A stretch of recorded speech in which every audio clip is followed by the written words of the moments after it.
Hi everyone. We're going to continue today to speak with Dr. Tom Wolf about food and the impact of food on our health and how food can be either feeding as medicine or um, one second.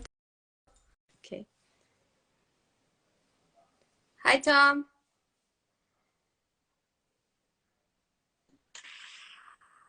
Hi. Hi, How are you? good. How are you? Yeah, good. Thanks. How's your week been so far? It's been good. It's been Yeah. good. Good to see you. Yeah, same here. So we have a few questions from some of the people that watched the live last week. Um, Okay. so I don't know if we want to start off with that and or Sure, go ahead. yeah. So the first question I had was from a mom of a little baby, and she was speaking about allergies in children or allergies in general, and how do they impact us, and um, and yeah, and how do they really come about? Well, allergies are basically a reaction of the immune system. So again, we have to look back at the microbiome and at diet. Of course, you can have all sorts of allergies, starting with food allergies, which are directly due to the diet and to the microbiome.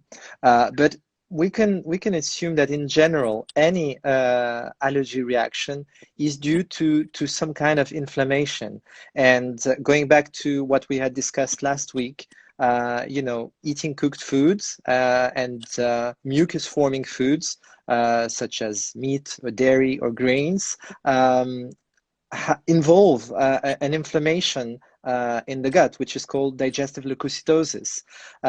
So we have to revolve towards a proper diet and strengthen the microbiome. And most of the time, we can absolutely eliminate any allergic reaction whatsoever by addressing the microbiome and a proper diet that is a high fruit raw vegan diet. And the other question I had was that like there is a lot of info. I think what's happening in the world is like we all have so much information, and it's almost we're over informed. We're confused by all this information that we're reading right, left, Right. and center. So what about children and nuts? Because What about them?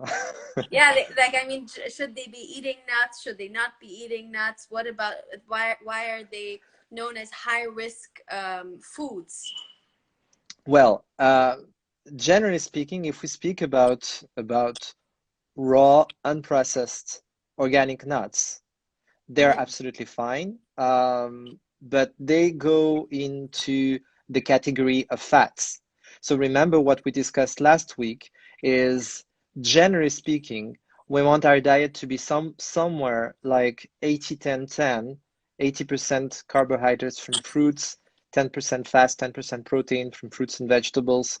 The nuts will be, a part of the diet as the fat part, but we don't want to over excessively consume fats because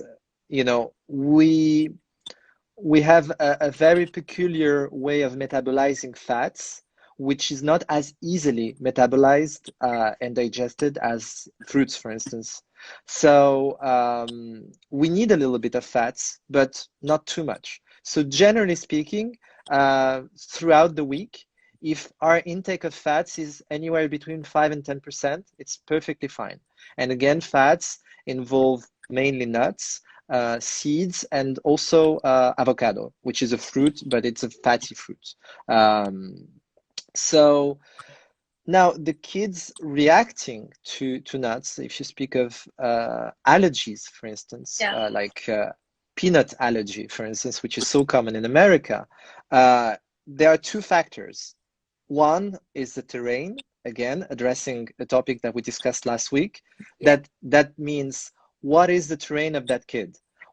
That involves one part, what is the background of the mother that the kid inherited at childbirth, and secondly, what has been the diet of the kid since the childbirth, breastfeeding, and then onwards. So if it was an improper diet, as most of the case, most of the time, unfortunately, most of kids, especially in America, have a very, very bad diet throughout their Mm. childhood, mostly processed foods, mostly inorganic foods, etc., etc., etc. Not speaking of cooked meat, dairy and grains. All of those factors will involve having a very weakened microbiome and therefore creating an allergic reaction. Now, why this reaction would be specifically to nuts?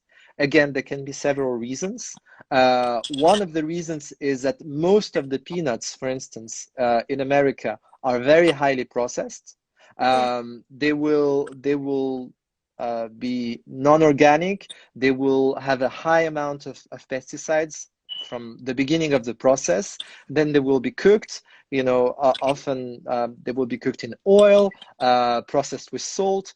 All of that is completely unaccepted by the body. So it is received by the body as a foreign agent. So the body will react exactly in the same way as it would react with a very strong virus or a very strong bacteria. It will involve an immune reaction, and the manifestation of that immune reaction is that what we call allergy. But that Okay. is basically an immune manifestation. It's an inflammation in the same way as any kind of inflammation.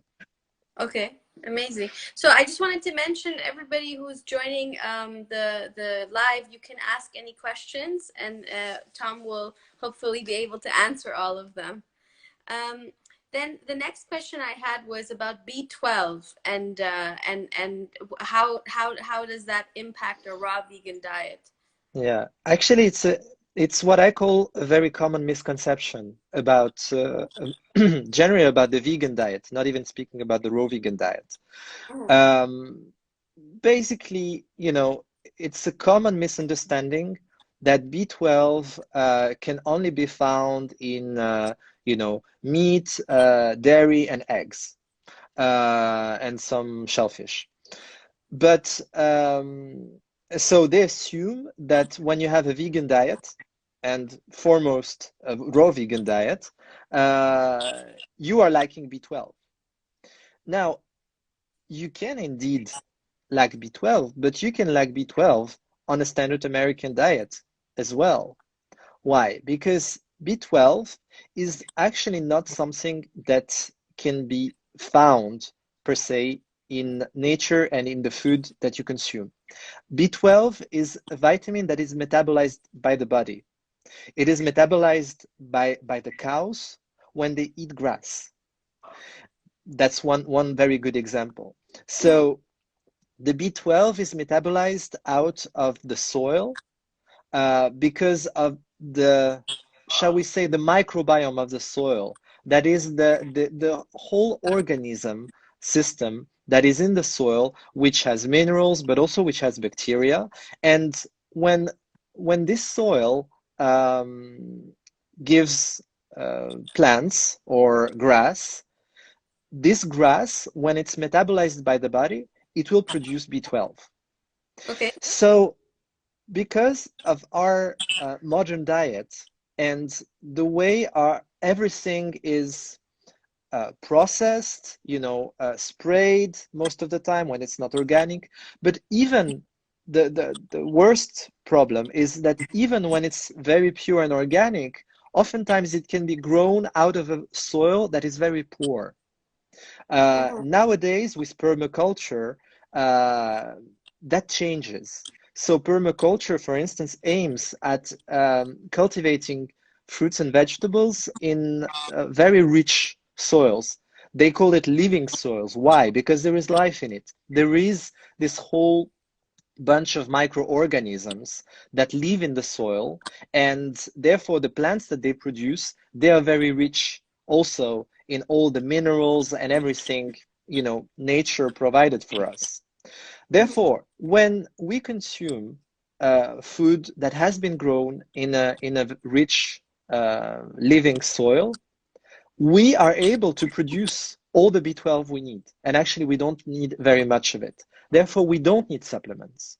But Mhm. of course, if if we don't eat organic, if a person that is shall I say an ethical vegan, but who is not vegan, who hasn't the health dimension to veganism, or Mhm. shall we say a person who is raw vegan, so one step further in a level of consciousness about health, but still that doesn't have access to foods that have been grown, to fruits and vegetables grown in natural soil, then yes, there can be a lack of B12.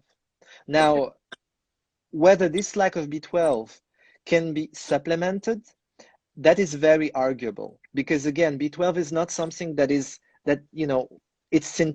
B12 that you find in a supplement is synthetic, and whether your body can actually metabolize this synthetic B12, it's very arguable. There isn't even a very clear proof of that. So coming from a naturalistic point of view, I would say it's much better to aim at including in your diet fruits and vegetables which origin is from permaculture or natural soils, or wild fruits and vegetables, even better. Um, Wild fruits can be found, easily, especially in various regions, in Asia or in Mexico, and even in some regions in Europe and in Yeah. America. Like nettle, So, hmm? nettle is wild, and then we have wild strawberries right now. So Absolutely. So everything that is wild will have the richness that I'm talking about. So as long as this is part of our diet, we are perfectly fine with B12. You see, we have again to go back to nature, and we are one species among nature. There isn't any other species in nature that looks for supplements, yeah, right? If you think about it, it's kind of crazy that we're obsessed about, whatever we lack. Do we lack protein? We talked about protein last yeah, time. Do we lack B12? Do we lack calcium? Oh, I need to supplement this and this and that. But it's completely against any common sense. We are supposed to find in nature, in the food that has been provided for us since the dawn of time, uh, all the minerals and the vitamins that we need to be alive, healthy, and thriving. yeah. Amazing. I find your point very interesting about like organic versus permacultured soil, because the soil is it's a vibrational field, right? So Also, so what happens is that very often now we have like organic foods, like in Aldi, in every supermarket they're providing us with organic foods, but it's still wrapped in plastic and it tastes of nothing. Like I've had that the other day. I went to Planet Organic and I picked up some pineapples, yeah, and there was no flavor, but it had the right, organic stamp. But then I right, go to a place like Natura, and Natura like is a place in London that they really research and go really deep into the process of how the food has been harvested, and there's so much flavor and richness in their food, but it doesn't have the organic stamp. right. So it's a whole process, and also of informing ourselves of what how to make the right choices.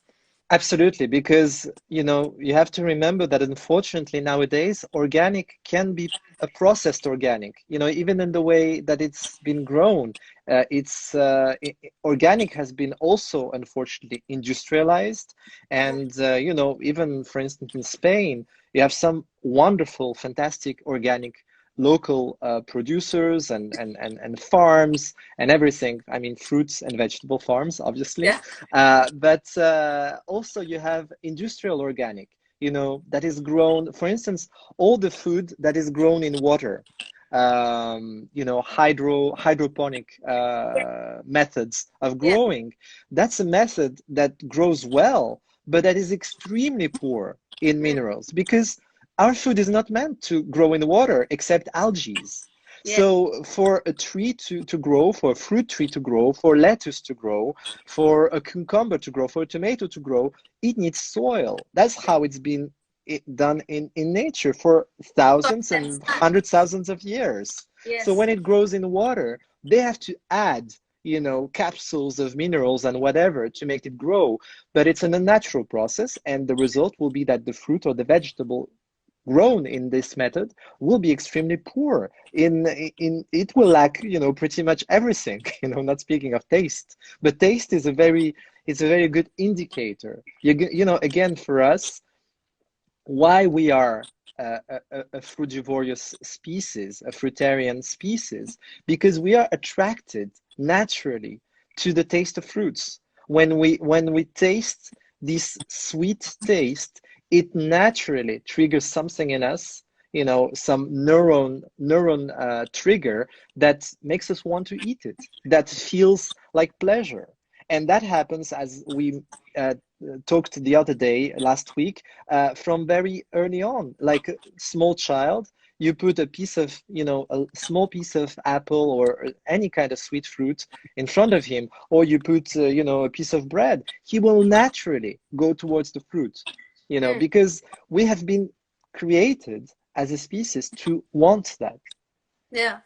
Ah, it's So incredible. when you have your pineapple, in the supermarket, whether it's organic or not, if it doesn't taste right, that Yes. means this fruit is not right. It doesn't have all the components that makes it right for you to eat, that will bring you all the nutrients Mm. that it can potentially bring you.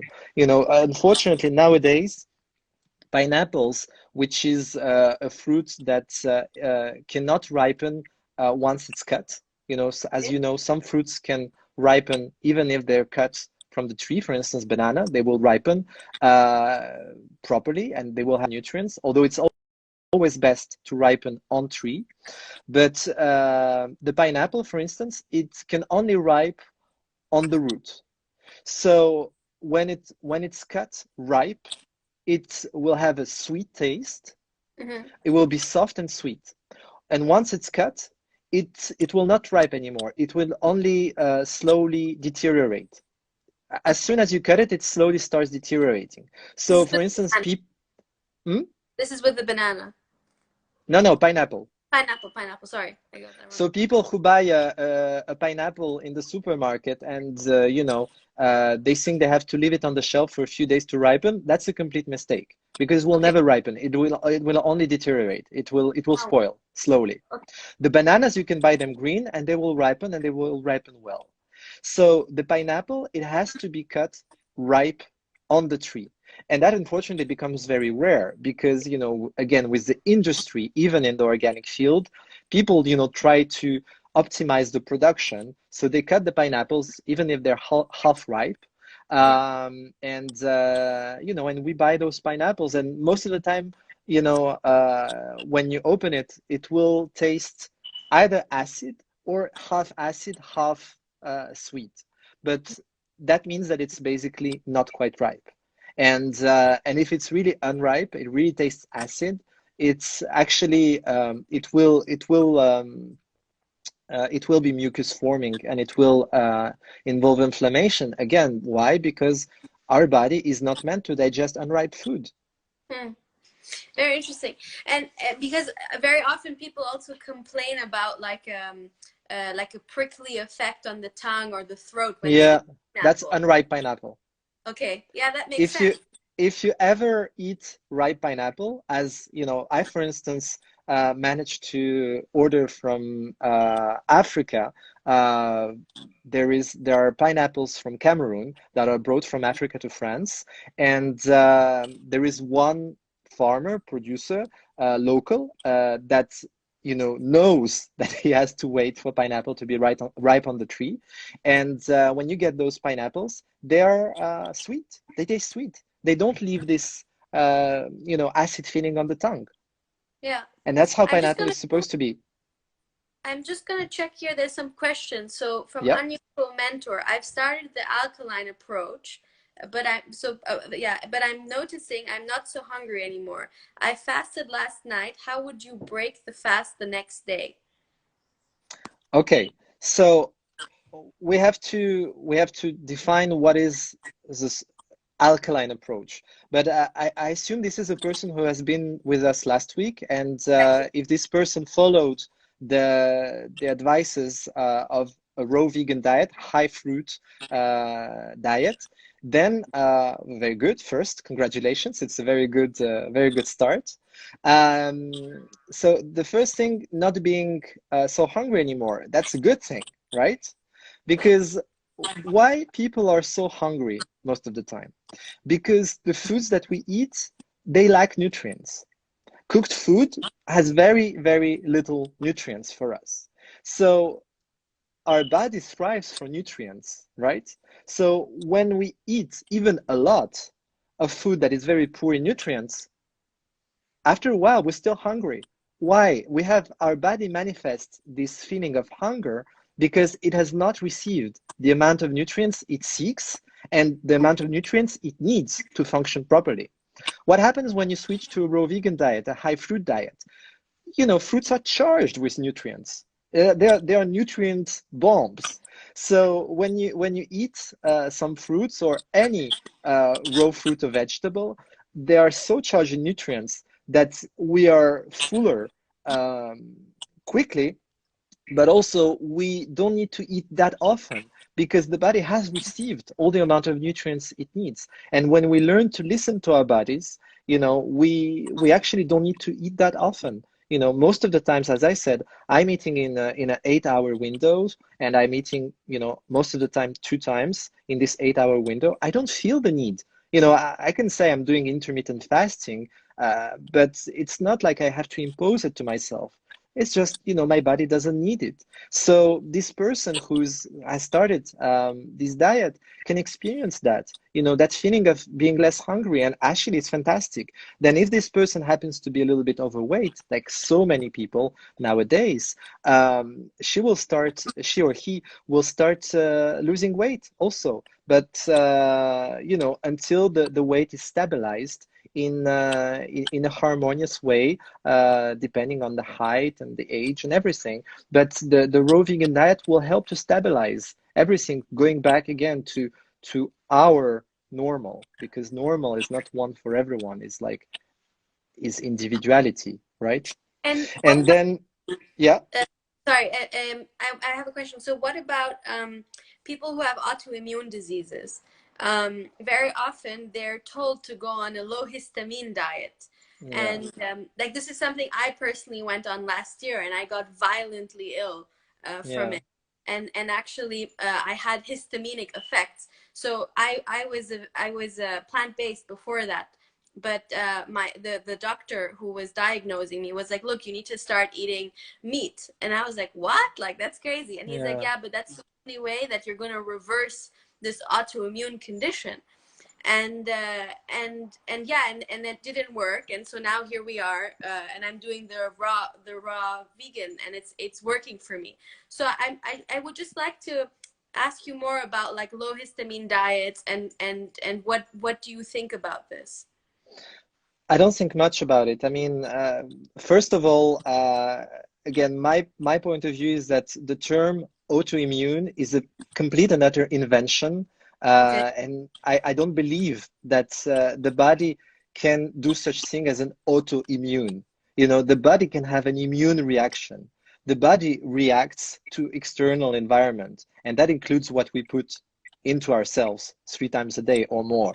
So, if the body has a condition, any kind of condition, whether we call it autoimmune, whether we call it inflammation, whether we call it cancer, it's basically always going back to the same thing. It's going back to mucus forming foods that will intoxicate the lymphatic system, which can cope with it for a while, depending on the individual, sometimes for years, sometimes for less, until this lymphatic system is completely stuck. It has no way to evacuate the waste and the toxins, and it will manifest a disease, which will start with inflammation and which will go on, until we haven't solved this problem, which is rooted in the lymphatic system, which Mm-hmm. can be solved only through one thing, and that's changing diet. changing what you put in yourself, in your body, and in your lymphatic system every day, several times a day. So as you see, as soon as you switched your diet to our proper diet, which is raw vegan, you start to feeling the improvements, and it's actually very fast. So this is basically a cure for all disease, and it is so simple. Modern medicine has made a whole system of labels and making everything so complicated and always looking in the outside for something to cure, but discarding completely the terrain. Again, going back to our conversation of last week, which is the fundament. It is the base. It's basically, you asked me last time the definition of terrain, and after we ended the chat, there was this image that came to me. The terrain is basically the base of the house, is the foundation of the house. So if you build a house and you have a very proper foundation, whatever happens, to the house, whether there is a storm or anything, the foundation is solid. It can always sustain the house. But if you build a great, beautiful house and you spend, a lot of money building this house, but you discard the foundation because you want to focus on interior design, shall we say. But without the foundation, all this, all the rest is a waste, because eventually there will be a storm and the whole house will collapse immediately, whatever you invested in the interior design. So you have to start with the foundation. And for our health, it's exactly the same. If the foundation is strong, is solid, is healthy, and that comes from food, number one, raw vegan, then anything else built on top of that, of this foundation, can sustain whatever exterior factor. Speaking, for instance, of a virus, if the foundation is strong, you can be in contact with a virus, like we all are. Most of the time we're in contact with viruses and bacteria, and we deal with it. It goes in, it goes out, but it's like a house facing a storm, So most of the houses, there is a storm, it sustains it. When there is a very strong storm, the house can be affected sometimes, and so is our health. Sometimes, even with a great diet, we can experience some symptoms, but the foundation will still be extremely solid, and therefore we can cope with those symptoms more easily. We can carry on quicker to going back to our normal healthy well-being. Yeah. So here's a question from Fauzia. Thank you both for sharing this interesting chat. Tom, could you talk a little bit about that mucus formation damage itself? Can you talk a little bit about how the damage occurs? Yeah, absolutely. I just wanted to get back 1 second to the previous question, because there was a very important aspect, is how to break a fast. And I'm very happy about this person who, after our talk last week, started this journey going back to a raw vegan diet and to a healthy lifestyle. As I said last time, it's super healthy to do fasting, and one can very easily start with intermittent fasting. So I was giving my own example, which is 16-8. So I fast for 16 hours. I eat within 8 hours. So for instance, I start eating, at 12 at noon, and then my last meal will be around 7 in the evening. So that's one very easy way. Basically, the person has only to skip breakfast, or skip dinner. And that depends on everyone. For me, it was always easier to skip breakfast. For some people, it's much easier to skip dinner than breakfast. So I would advise this as a very good start on the fasting journey, and the benefits of fasting are tremendous. Then the person can also do a 24-hour fasting once a week. That's super healthy. It's very good. It will, the person will feel regenerated even after one day, after 24 hours of fasting. And then going on, a couple times a year, doing a 1 week fasting. Then for people who have more severe conditions, I would definitely encourage getting guided fasting, because over a week is better to have a guidance, but doing a 21-day or 40-day fasting, depending on the condition, can be a very powerful way of healing. So, but that's another topic. Now, this person was just asking how to break a fast, even after 24 hours, shall we say. Um, Basically, it's easy. Any kind of fast, you'll always break it with fruits. Now, if you're on a raw vegan high fruit diet, that's very easy. But even the people who are not on this journey yet and who just want to experience the benefits of fasting, it's still important to break the fast with fruits because it is the easiest to digest. And after a fast, your whole digestive system has been sort of on standby. You know, it has been given a rest, very needed, much needed rest most of the time. And therefore, breaking it with a fruit is giving the body the ability to adjust, going back to digestion after the break in an easy manner. If you have a more long-term fast, you might break it even with a fruit juice or fruit smoothie in the first day or first couple of days, because you want to go as slow as possible in rehabilitating the digestive system. But for general fasts, you know, just break it with a fruit, rather a water rich fruit or an astringent fruit rather than a dense fruit. So you would rather break a fast with an orange or watermelon or a melon rather than a banana.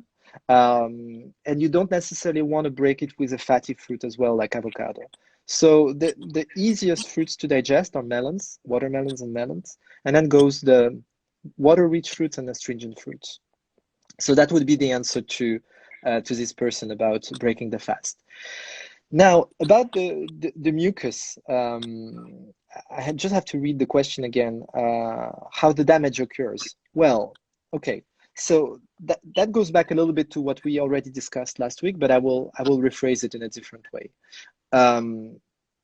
The term mucus-forming food and mucusless diet, it's a term that has been established in the early 20th century, in the early 1900s, by Arnold Ehret, who was a pioneer in understanding this form of diet and how it relates to health. He has a very interesting story. He was personally, he was very ill. He had a very severe kidney condition that no doctor could heal. And eventually, it's a long story, but making it short, eventually he came to understanding that a high fruit raw vegan diet was the way for him to heal. And he started teaching that and also opening sanitariums, and he healed thousands of people of various conditions. And he had sanitariums all around the world, in Switzerland. Then he moved to America, and he was teaching and he was writing as well. So there are two wonderful books by Arnold Ehret. One is called The Mucusless Diet, and he's the one who sort of came up with this understanding. It doesn't mean that it didn't exist before, but he's sort of the first one who made it into an understandable synthetic method of differentiating the foods that were mucusless and the foods that were mucus forming. And the basis is very simple. It basically says that all the fruits and vegetables, raw fruits and vegetables, are mucusless. Most of them, shall we say, then there are some small variable details. For instance, the avocado is slightly mucus forming because it's rich in fats, and fats are generally slightly mucus forming. But other than that, 99% of fruits are mucusless. The durian, which is a famous fruit in Asia, is also a fatty fruit and fat-rich fruit and slightly mucus forming. But other than that, generally 99% of fruits, 99% of vegetables are mucusless. So, and everything else is mucus forming. And then there is a gradual scale of mucus forming, and the top of the mucus forming would be meat, grains, and dairy. All three are highly mucus forming for different reasons that we could go into later. Meat involves putrefaction, and dairy is mucus forming in itself.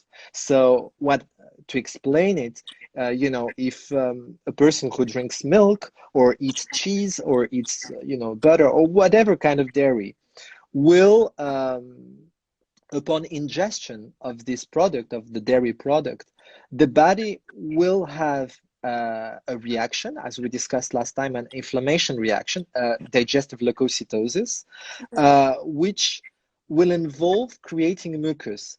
That means it's like the body receives a foreign agent and it will try to isolate it. So it will isolate this inflammation, this toxin, in a very thick fluid.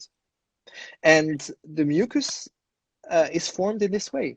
And it travels all throughout the digestive system. Eventually, it will end up in the lymphatic system. And the body will try to eliminate it.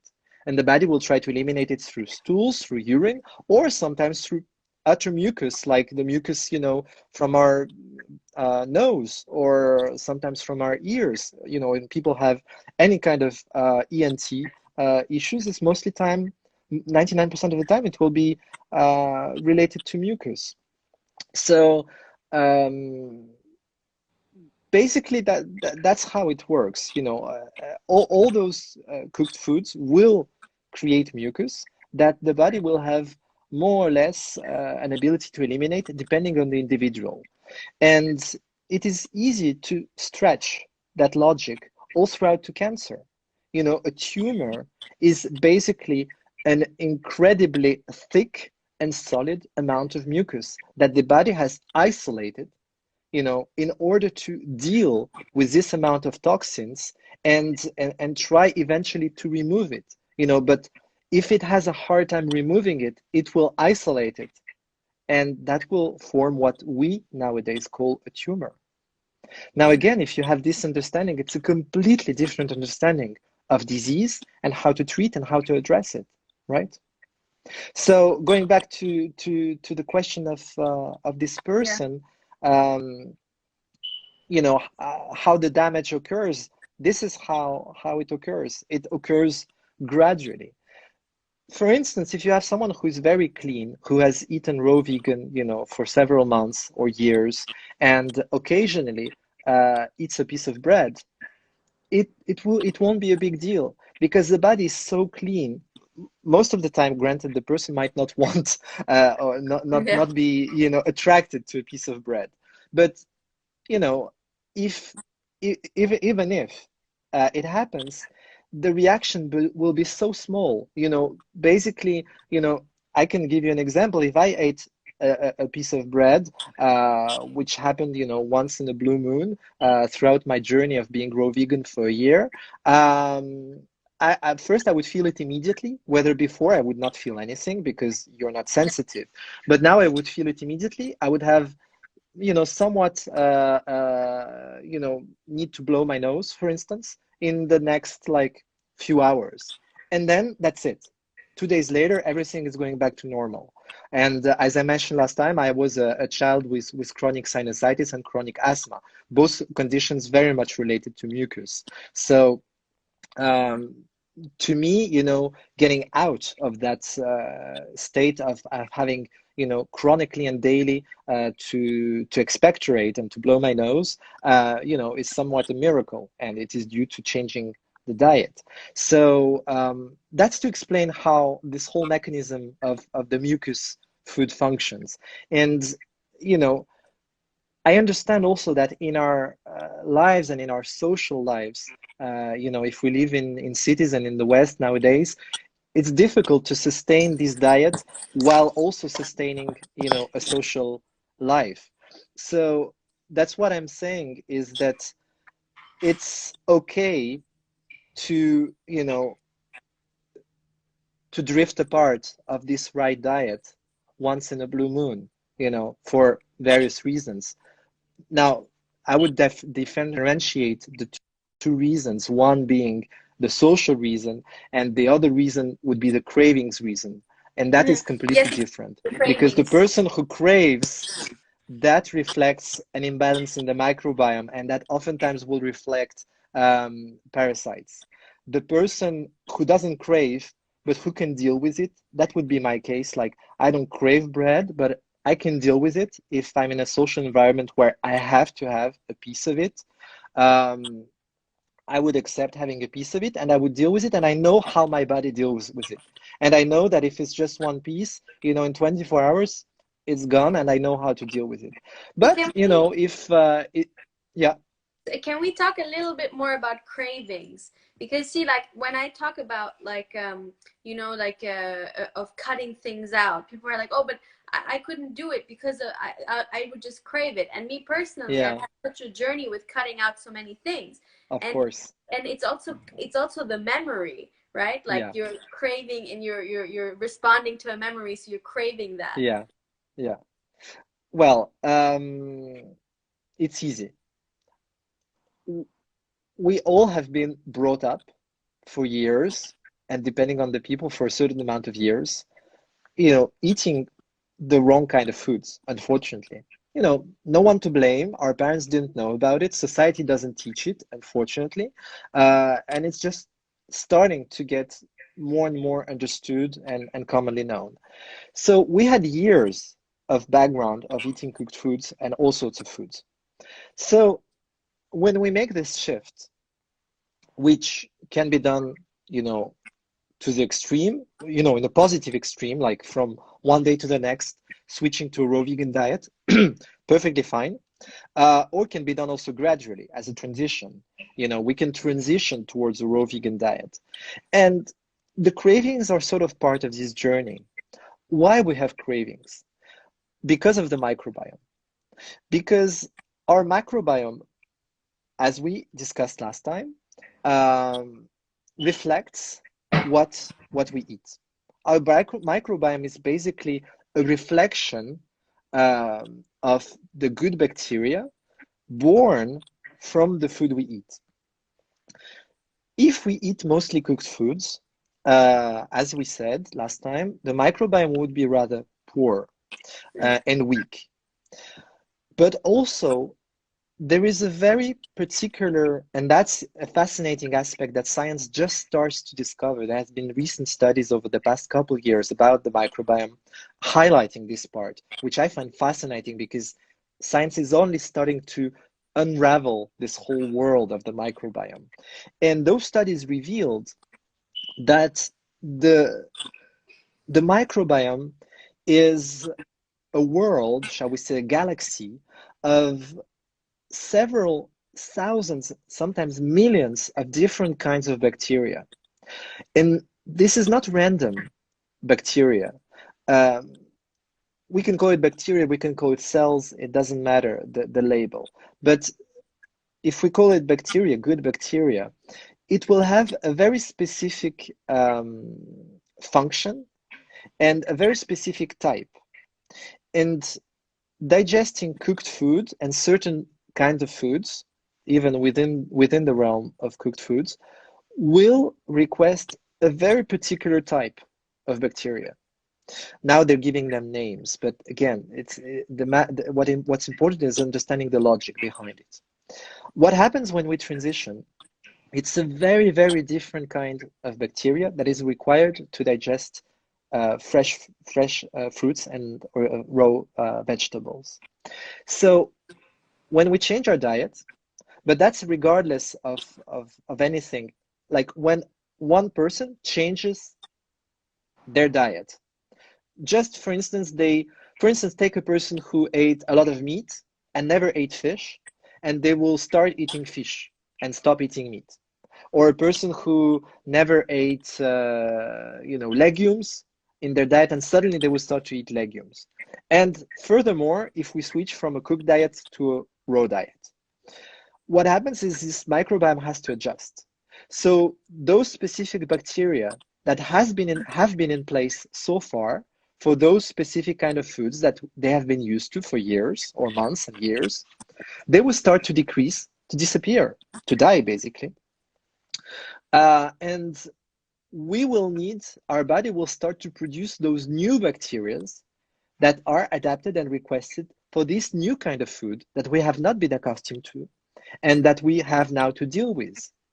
And this is why also you have in the transition periods of people switching to a raw vegan diet, some detox happening. Yeah, that was my Sometimes the next question. detox, right, because also this detox, which can manifest in various ways, can also manifest in digestive detox. What does it mean? That means, some difficulty in the bowels, some difficulty in, whatever, diarrhea, any kinds of symptoms that are related to the fact that this microbiome is switching. And while it's switching, it needs time to readjust its realm, its world.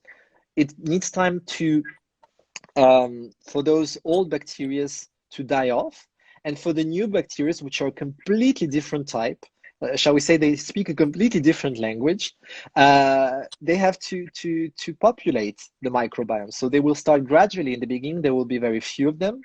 And gradually, if you continue to sustain this diet, this new diet, this whole realm of the new bacteria will grow. And So as it's like soon as, moving to a new continent, basically. yeah, it's like moving to a new continent and learning a new language. It Yeah, takes time. Yeah, you need yeah, time to adjust. It's exactly the same. yeah. And once this new microbiome has been established, then you will experience all the benefits. And Mm. because those bacteria, they are much more stronger, they are the ones that are really meant, for us, that correspond precisely to the diet that is meant for us, that is fruits and raw vegetables. Um, and they will thrive, and they will have an easier way to adapt and adjust to a step outside of this diet once in a blue moon, Okay. because it will be a very, very strong microbiome. But the bottom line is that it needs time. Now, to finish on the cravings. Yeah. The cravings is a reflection of that change, of that transition. Mm. When you have cravings, that means that this part of the microbiome that is still slowly decreasing and dying off, it's basically, craving for what was feeding it for such a long time. So it will, as we talked last time, the microbiome is intimately related to our brain, our thoughts, our emotions, and it's a very strong connection. So our feeling of craving, which happens here, is a reflection of what happens in the microbiome with those bacteria cells dying off and craving to be fed with what was feeding them up to now. Yeah. Granted, what was feeding them was also feeding fungus, bacteria, bad bacteria, parasites, and candida most of the Yes. time. But those bacteria, those part of the microbiome, also they are fed in the same environment as candida. So you Mm. see, it's all interconnected. So you have those cravings because there is this transition, and either you you give in to those Yeah. cravings, and the more you give in, the more you sustain this old microbiome, and it Yes. will be a harder transition. And the more you try to sustain this new diet, after a while, and the time depends on each person. For someone, it can be 2 weeks. For someone, it can be 2 years. Mm. Uh, if you sustain that for long enough, the microbiome will change eventually. Those new bacteria, those new cells will replace the old ones, and the Mm. cravings, they just disappear. And Yeah. it's incredible to hear experiences of raw vegan people who have been following this diet for years, and they Mm. tell you all the same story. They tell you, about their cravings and how eventually, from one day to the next, they just disappeared.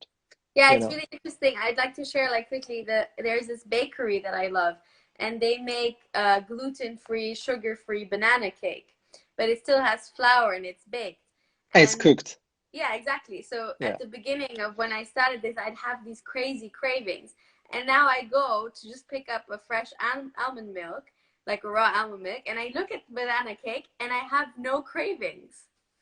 So Amazing.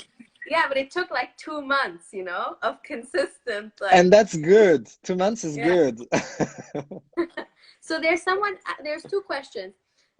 Someone is asking, which test online would you recommend to test the microbiome for parasites, SIBO infections, and allergies?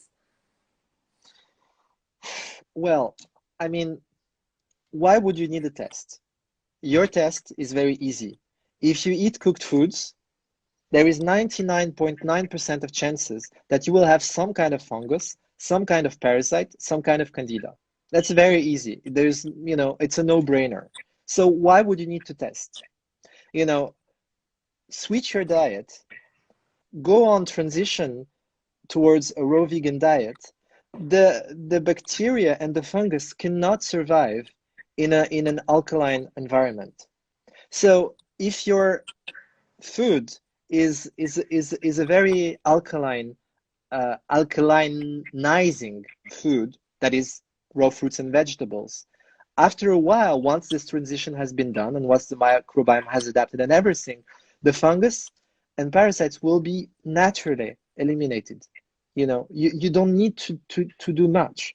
I mean, if you want, for instance, when you eat a papaya, uh, and once in a while have a spoonful of the papaya seeds and just eat them along Yes. with the papaya. It's a natural antiparasitic, The, and that can help sort of clean off the remaining ones if there is.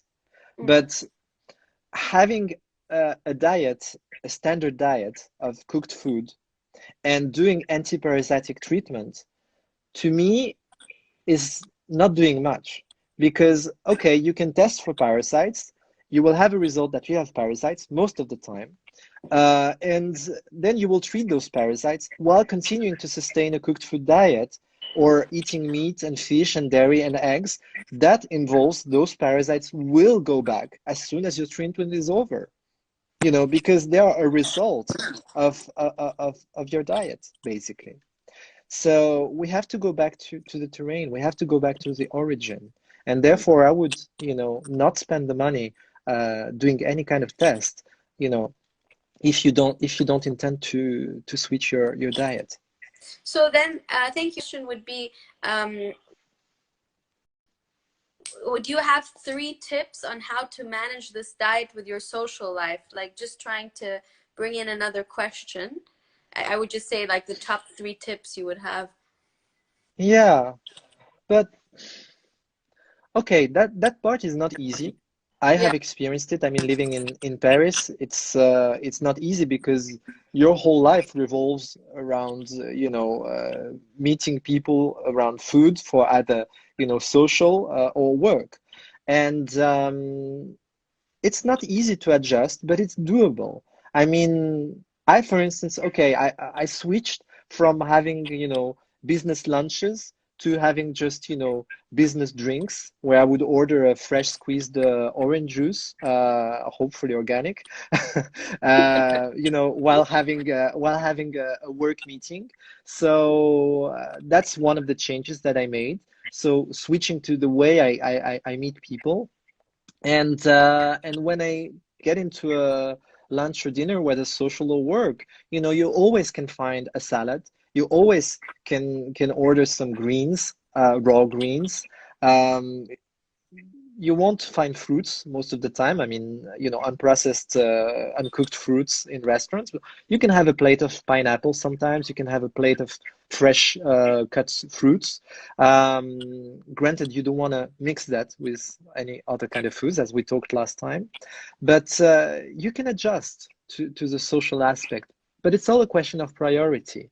Like, I know that if my health is not optimal, I cannot deal with my social life. I mean, um, I will not be thriving on my social life and in my work life if my health is not optimal.